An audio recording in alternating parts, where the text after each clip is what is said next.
О, врубился.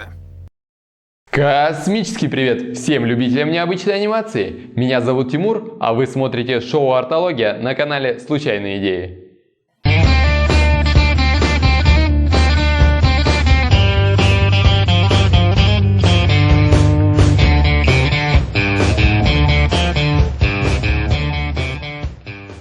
Говоря о необычных аниме, многие вспоминают фури-кури, и многие из них, в том числе и я, хотели бы увидеть что-то с похожим визуальным исполнением. Так вот, если вы именно из таких людей и смотрите сейчас это видео, то ваш день настал. Ведь в этом выпуске я расскажу о очень крутой и необычной полнометражке 2004-го «Звездная тюряга». Начну, пожалуй, с названия. В Японии, да и во всем мире, это аниме известно под именем Dead Leaves, что значит «мертвые листья». Однако в русском медиапространстве у него появилось другое – «Звездная тюряга». Объяснять причину таких вот метаморфозов я не возьмусь, но, как говорится, мы имеем то, что имеем.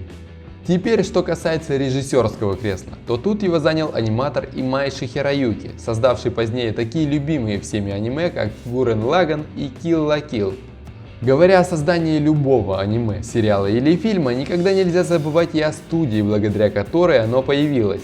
В данном случае это была студия Production IG, которая работала над кучей известных аниме-проектов, в том числе «Призрак в доспехах», «Психопаспорт», «Фури-кури», о котором я уже упоминал в этом видео, и даже создала тот самый аниме-эпизод из фильма «Убить Билла».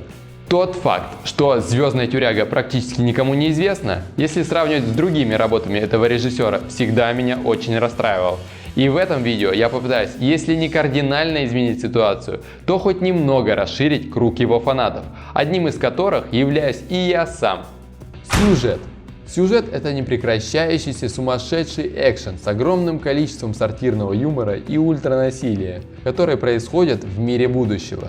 Разворачивается же это безумное действо вокруг парочки отпетых преступников, своего рода Бонни и Клайд, только тут их зовут Панди и Ретро. Панди – это свирепая и сексапильная девушка с пятном вокруг глаза, которая делает ее похожей на панду. Отсюда и прозвище. Второй же герой – это парень с телевизором вместо головы, также с говорящим именем Ретро. Начинается аниме с того, что оба героя потеряли память и проснулись где-то на пустыре, абсолютно голые.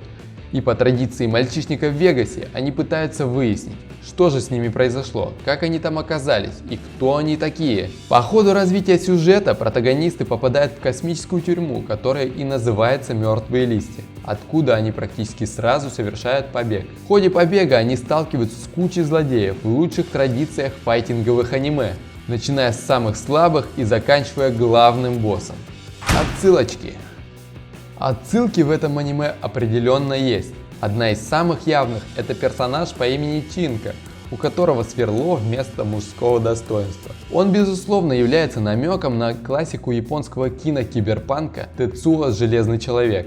Далее следуют неподтвержденные отсылки, среди которых можно выделить взорванную Луну, которая также встречалась в фильме «Машина времени» 2002, и орбитальную тюрьму, которая также появлялась в фильме «Крепость 2» 99-го с Кристофером Ламбертом в главной роли. Кроме вышесказанного, в интернете некоторые пишут и о других отсылках, но на что они конкретно ссылаются, если это все же отсылки, я не нашел, поэтому их здесь не будет. Если же вы обладаете какой-то другой информацией касательно отсылок в этом аниме, я буду очень рад, если вы поделитесь ей в комментариях.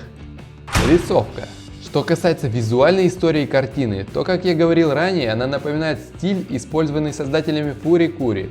А один из протагонистов, точнее Ретро, своей телевизионной головой даже внешне напоминает робота Канти из вышеназванной картины. Однако существуют и серьезные визуальные различия между этими произведениями. Насыщенность экшеном в «Звездной тюряге» гораздо выше, чем в Фури-кури, а проработанность же кадров, наоборот, гораздо ниже. Также скорость смены кадров в этом аниме просто невероятно высока. Кто-то говорит, что это чересчур, а кому-то это даже нравится. Лично я отношу себя скорее к числу вторых, чем к первым. Эта картина, безусловно, похожа и на другие работы Имайши Хироюки. На тот же Гуррен Лаганн, например. А также стоит упомянуть и о приеме стилизации картины под мангу или комикс, которая достигается делением кадра на несколько планов и буквенным обозначением звуковых эффектов. Звук. Музыкальную составляющую для этого аниме создал японский композитор Йошихиро Ике, получивший образование в Испании и написавший также саундтрек к небезызвестному аниме Ergo Proxy. Звук в «Звездной тюряге» преимущественно состоит из быстрой электронной музыки. Однако иногда встречаются и очень неожиданные мелодии, состоящие из смеси электронной и классической оперной, а иногда и чисто оперной музыки. Возможно, причина такого выбора лежит в образовании, которое получил данный музыкант. Однако это лишь мое предположение, и прошу не воспринимать его как истину в последней инстанции. Теперь перейдем к итогам. Аниме «Звездная тюряга» определенно необычное, энергичное и веселое. Конечно, я бы не сказал, что его стоит смотреть абсолютно всем. В нем очень много сатирного юмора и пошлых шуток, да и вдумчивым сюжетом оно не отличается. Поэтому я сомневаюсь, что оно понравилось бы ярым приверженцам высокоинтеллектуального юмора.